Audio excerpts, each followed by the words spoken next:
राजा बलि के यज्ञशाला में जैसे पहुंचे और बलि राजा ने स्वागत किया। स्वागतम ते नमस्तुभ्यं ब्रह्मन् किं करवामते ब्रह्मर्षीणां तपः साक्षान् मन्ये त्वार्य वपुर्धरम। हे प्रभु, आपको देख करके मैं धन्य हो गया। भगवान बामन छोटे से हैं, 52 अंगुल के हैं और छोटे से भगवान ब्राह्मण रूप में गए, भिक्षा मांगते हैं। तब राजा बलि बोले कि स्वागत करता हूँ, मैं धन्य हो गया और मेरा यज्ञ सफल हुआ, आप मेरे द्वार पर आए। अब बताइए हम आपको क्या दें, आप कुछ भी मांग लो। भगवान बोले 3 पग जमीन चाहिए।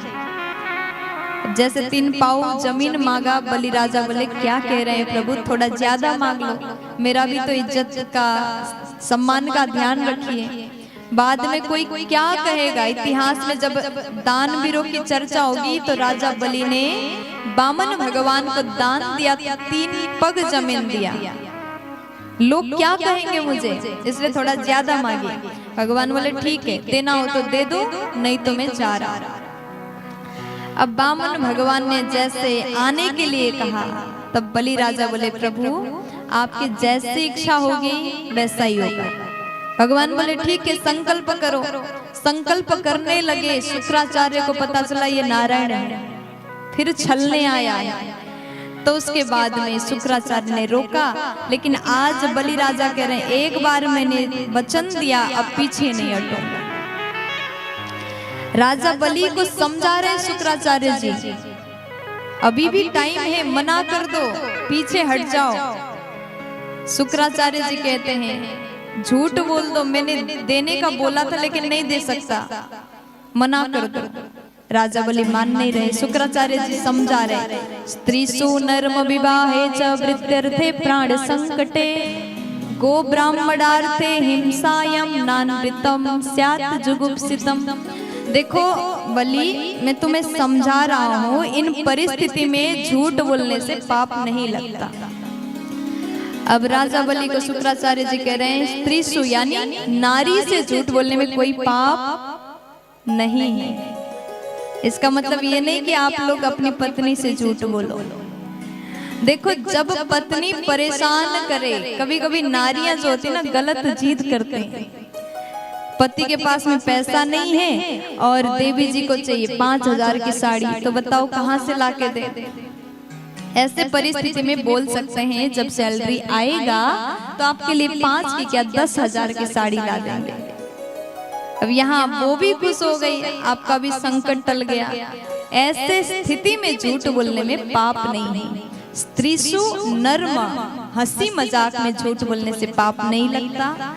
विवाह है, आपके एक झूठ से किसी का विवाह हो जाए, रुका हुआ शादी हो जाए, तो वहां पे झूठ बोलने से पाप नहीं लगता।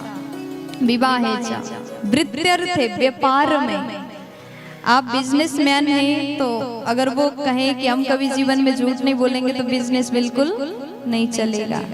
तो व्यापार में भी झूठ बोलने से पाप नहीं है। प्राण संकटे, किसी का प्राण संकट में हो और आपके एक झूठ से किसी का प्राण बच जाए तो वहां झूठ बोलना पाप नहीं।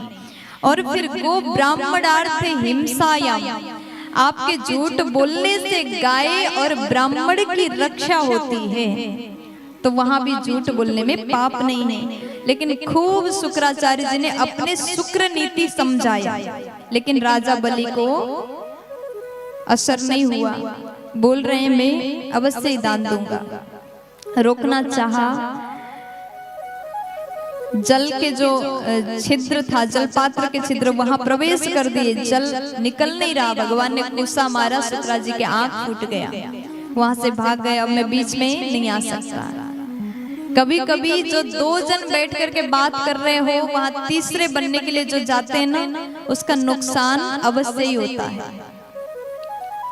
द्वाभ्याम तृतीयो न भवामि राजन, कहते हैं अगर 2 जन बैठ करके बात कर रहे हो, वहां तीसरा बनने जाओगे तो इससे बड़ा मूर्खता कुछ नहीं और नहीं है। प्यार से बोलो, जोर से बोलो ना। तो उसके बाद में राजा बलि ने संकल्प किया, संकल्प के जल जैसे चरणों में छोड़ दिया, प्रणाम किया। भगवान ने अपने रूप को विशाल बनाया, विराट रूप धारण करते हैं। बोलिए विराट स्वरूप भगवान की।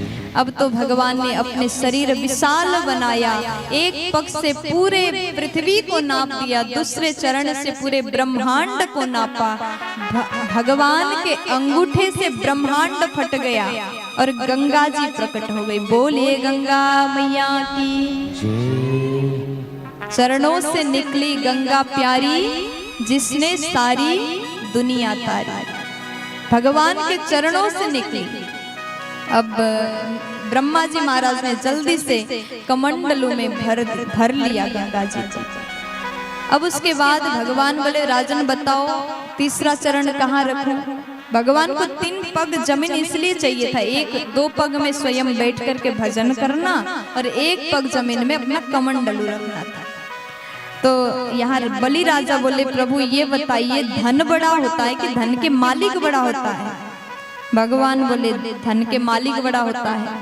तो उसके बाद राजा बलि कहते हैं प्रभु एक काम करिए, आप अपना चरण मेरे सिर पर रख दीजिए।